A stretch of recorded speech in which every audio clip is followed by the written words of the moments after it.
Hello friends, आज हम बात करेंगे हिंदी पे बहुत ज़्यादा इंपॉर्टेंट जीवन परिचय अयोध्या सिंह उपाध्याय हरिऔध जी का जीवन परिचय। ठीक है। और बात करें आप बहुत आसानी से देखेंगे और आपको ये भी बताएंगे कैसे आप ट्रिक से एकदम बना बना के जीवन परिचय को लिख सकते हो और एग्जाम में पूरे पूरे नंबर पा सकते हो। ठीक है। आपको जीवन परिचय को बना बना कर लिखना भी इस वीडियो पे सिखाएंगे। ठीक है। तो बहुत मस्त ट्रिक से आपको सिखाएंगे कि कैसे आप जीवन परिचय लिख सकते हो। तो यार प्लीज वीडियो को शुरू से लेकर आखिर तक देखना, एकदम आसानी से देखेंगे अयोध्या सिंह उपाध्याय हरिऔध जी का जीवन परिचय। ठीक है। तो चलो देखते हैं अयोध्या सिंह उपाध्याय हरिऔध जी का जीवन परिचय। तो देखो, अगर आपको किसी भी कवि या लेखक का जीवन परिचय याद करना है तो आपको केवल इतने पॉइंट याद करने होते हैं और उनके जीवन के बारे में थोड़ी बातें समझनी होती है और आप बना बना के पूरा खुद अपनी शब्दों में लिख सकते हो। कितनी बातें याद करनी, आपको याद करना है किसी भी लेखक या कवि पे। ठीक है। उनका जन्म याद करो। जैसे अयोध्या सिंह उपाध्याय हरिऔध जी का जन्म सन 1865 ईस्वी में हुआ था और इनका फिर मृत्यु याद करो, कब इनका निधन हुआ था। इनका निधन सन 1947 ईस्वी को हुआ था। जन्म स्थान क्या है इनका, अयोध्या सिंह उपाध्याय हरिऔध का जन्म कहाँ हुआ था, इनका जन्म निजामाबाद आजमगढ़ जिला में हुआ था। ठीक है। निजामाबाद ग्राम के आजमगढ़ जिला में हुआ था। फिर इनके माता है तो माता का नाम लिख लो, माता का नाम क्या है, रुक्मिणी देवी। ठीक है।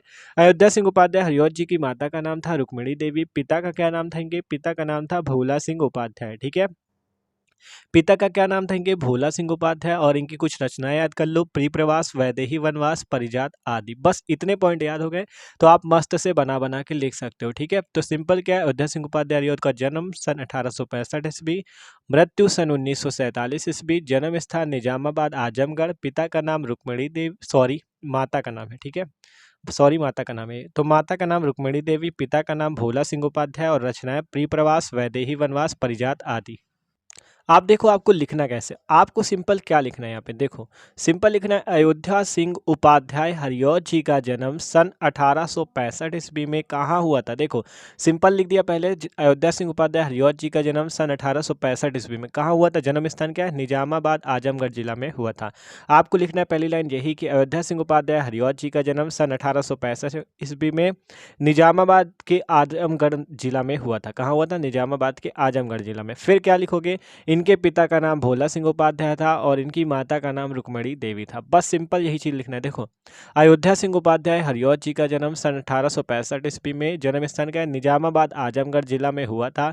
इनके पिता का नाम भोला सिंह उपाध्याय तथा माता का नाम रुक्मिणी देवी था। तो बस इतनी लाइन तो आपको शुरुआत में यही लिखनी है। देखो हमने यही लिखा हुआ है, अयोध्या सिंह उपाध्याय हरिऔध जी का जन्म सन 1865 ईस्वी में निजामाबाद जिला आजमगढ़ उत्तर प्रदेश में हुआ था। ठीक है। और इनके पिता का नाम पंडित भोला सिंह उपाध्याय था। देखो हमने केवल पिता का नाम ही लिखा, आप यहाँ पे ये भी लिख लेना आगे कि इनकी माता जी का नाम रुक्मिणी देवी था। तो पिता और माता दोनों का नाम यहाँ पे लिख लेना। पहली लाइन, अयोध्या सिंह उपाध्याय का जन्म सन 1865 ईस्वी में निजामाबाद जिला आजमगढ़ उत्तर प्रदेश में हुआ था। इनके पिता का नाम पंडित भोला सिंह उपाध्याय तथा माता का नाम रुक्मिणी देवी था। आप देखो इतना तो बनाकर ही लिख लिया पहली लाइन की, जन्म और जन्म स्थान और माता पिता का नाम। अब इसके बाद आपको क्या लिखना होता है कि इनकी शिक्षा कहाँ हुई। ठीक है। तो शिक्षा देखो कहाँ हुई थी इनकी, तो 5 वर्ष की अवस्था में फारसी के माध्यम से इनकी शिक्षा प्रारंभ हुई। कहाँ प्रारंभ हुई, जब ये 5 वर्ष के हुए तो इनकी, देखो 5 वर्ष की अवस्था में फारसी भाषा के माध्यम से इनकी शिक्षा जो हुई वो आरंभ हुई। फिर क्या कहा गया, फिर वर्नाक्यूलर मिडिल पास करके ये क्वींस कॉलेज बनारस में अंग्रेजी पढ़ने गए। ठीक है। पहले इनकी प्रारंभिक शिक्षा 5 वर्ष की अवस्था में फारसी के माध्यम से प्रारंभ हुई। फिर आपको लिखना है वर्नाक्यूलर मिडिल पास करके ये क्वींस कॉलेज बनारस में अंग्रेजी पढ़ने गए। ठीक है। कहाँ, क्वींस कॉलेज जो है बनारस में, उसमें ये अंग्रेजी पढ़ने गए, पर अस्वस्थता के कारण अध्ययन इन्हें छोड़ना पड़ा। ध्यान समझना क्या कहा गया, वर्नाकुलर जब मिडिल पास की इन्होंने तो उसके बाद क्या हुआ, क्वींस कॉलेज बनारस में ये अंग्रेजी पढ़ने गए, पर अस्वस्थता अर्थात अस्वस्थ हो गए ये, इनका शरीर अस्वस्थ हो गया या कह सकते हो ये बीमार पड़ गए। ठीक है। जब अंग्रेजी पढ़ने गए क्वींस कॉलेज में तो इनको बीमारी ने घेर लिया, जिसके कारण से इन्हें अध्ययन छोड़ना पड़ा या पढ़ाई को छोड़ना पड़ा। ठीक है। फिर स्वाध्याय से इन्होंने हिंदी, संस्कृत, फारसी और अंग्रेजी में अच्छा ज्ञान प्राप्त किया। स्वाध्याय मतलब खुद से। ठीक है। अपने आप से इन्होंने हिंदी, संस्कृत, फारसी और अंग्रेजी में अच्छा ज्ञान प्राप्त किया। मतलब घर पर ही रहकर इन्होंने अपने आप मतलब किताबों से पढ़ाई शुरू की, हिंदी, संस्कृत, फारसी, अंग्रेजी, इन सभी भाषाओं का अच्छा ज्ञान प्राप्त किया। ठीक है। सिंपल क्या लिखा पहले देखो, 5 वर्ष की अवस्था में इनकी 5 वर्ष की अवस्था में फारसी के माध्यम से इनकी शिक्षा प्रारंभ हुई। फिर लिखा वर्नाकुलर मिडिल पास करके ये क्वींस कॉलेज बनारस में अंग्रेजी पढ़ने गए, पर अस्वस्थता के कारण इन्हें अध्ययन या पढ़ाई छोड़नी पड़ी क्योंकि ये बीमार पड़ गए थे। फिर कहा गया स्वाध्याय से इन्होंने हिंदी, संस्कृत, फारसी और अंग्रेजी में अच्छा ज्ञान प्राप्त किया। ठीक है, मतलब स्वाध्याय मतलब खुद से इन्होंने घर पर ही पढ़ाई करके हिंदी, संस्कृत, फारसी और अंग्रेजी में अच्छा ज्ञान प्राप्त किया।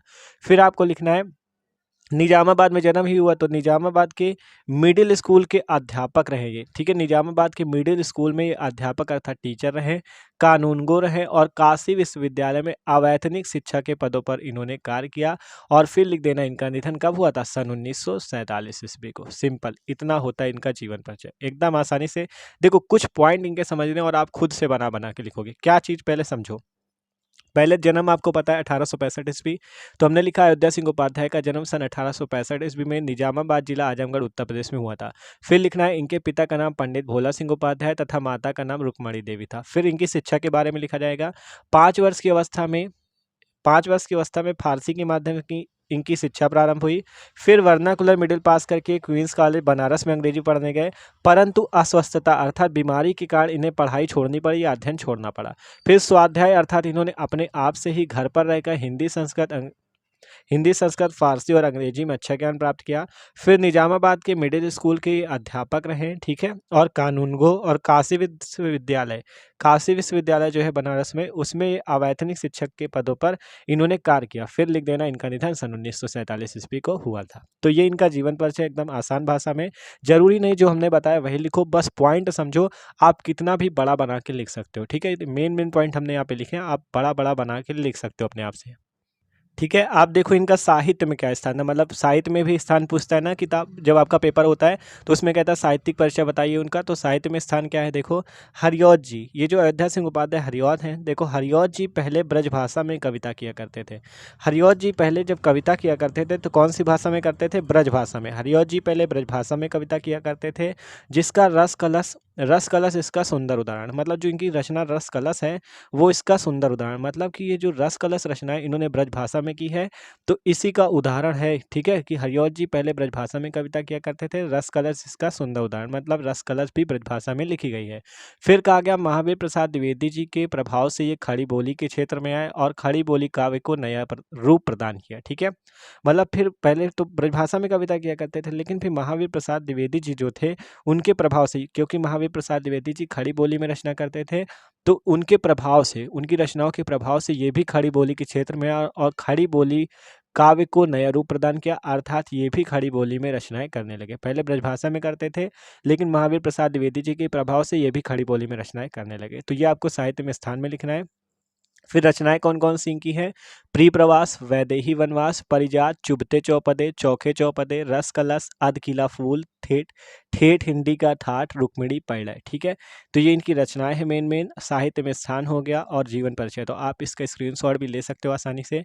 ठीक है, इसका स्क्रीनशॉट ले लो, आप इसका ले लो। ठीक है, ये जीवन परिचय हो गया और ये आपका ये। ठीक है, आसानी से आप स्क्रीनशॉट लेके पूरा लिख सकते हो। तो इस तरह से भैया लिखोगे, आपके कोई एग्जाम में नंबर नहीं काट सकता, पूरे नंबर मिलेंगे। ठीक है, और जरूरी नहीं जो बताया वही लिखो, बना बना के बस मेन पॉइंट समझ लो। इनकी शिक्षा कहाँ हुई, पिता का नाम, माता का नाम, अपनी भाषा में आप लिख सकते हो, पूरे नंबर आपको मिलेंगे। तो वीडियो अच्छा लगा हो तो लाइक कर देना, चैनल पे न हो तो सब्सक्राइब जरूर कर देना, और आपको डिस्क्रिप्शन पे प्लेलिस्ट की लिंक मिल जाएगी, उसमें और भी जीवन परिचय आपके हिंदी के बने हुए, आप जाके वीडियो चेक कर सकते हो। Okay, thanks for watching this video.